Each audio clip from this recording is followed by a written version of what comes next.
Ignit, balangoy lang yan guys, tsaka kamote. Sukal at tsaka gata. Magawa pala ako guys ng ginataan. Binignit sa Bisaya. Balangoy lang ito at tsaka kamote. Tsaka ano ko yun ng bilo-bilo. Yung bola-bola. Tsaka yung ating gata. So guys, anuin ko lang to, pigain ko lang to, then ready to cook na tayo. Ready na yung ating mga ingredients, at saka may asukal. Ayan guys.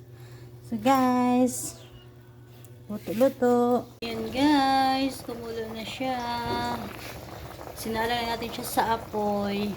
So ang nilagay ko muna na gata ay yung pangalawang gata para lumambot siya. Then pag medyo malambot na, ilagay naman natin yung ating pangalawang gata, tsaka itong bilo-bilo, yung pangalawang gata, tsaka yung sugar natin. Hey guys, yung baby ko kasama sa pagluluto. Ayan. Ay, wala kasing magkakarga sa kanya. Sulo lang ako dito. Baka niya. Kaya luto. Luto kami ni baby. Na guys. Ready to put na siya doon sa ating kawali.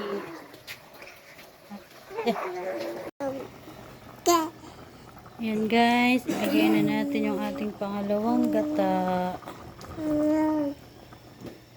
Hindi ko malapit yung kasi may kayak yung baby.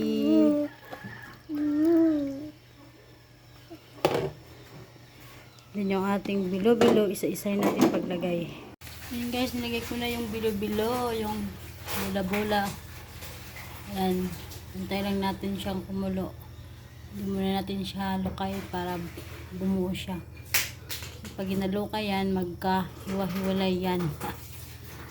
Ayan guys, malapit na maluto. Lagyan natin ng sukal maya-maya. Sugar. Kunting kulo na lang siya guys. It's ready to eat na siya. Ano guys, luto na yung ating binignit sa Bisaya. Nakatulog na yung baby ko kaya yun nakapag video ako. So guys, ready to eat na. Mainit-init pa. Simpleng luto lang to guys. Kulang ng ricado. Pero okay lang. Ano lang sa craving. Nagkikrave kasi ako ng ganito. Guys, ready to eat.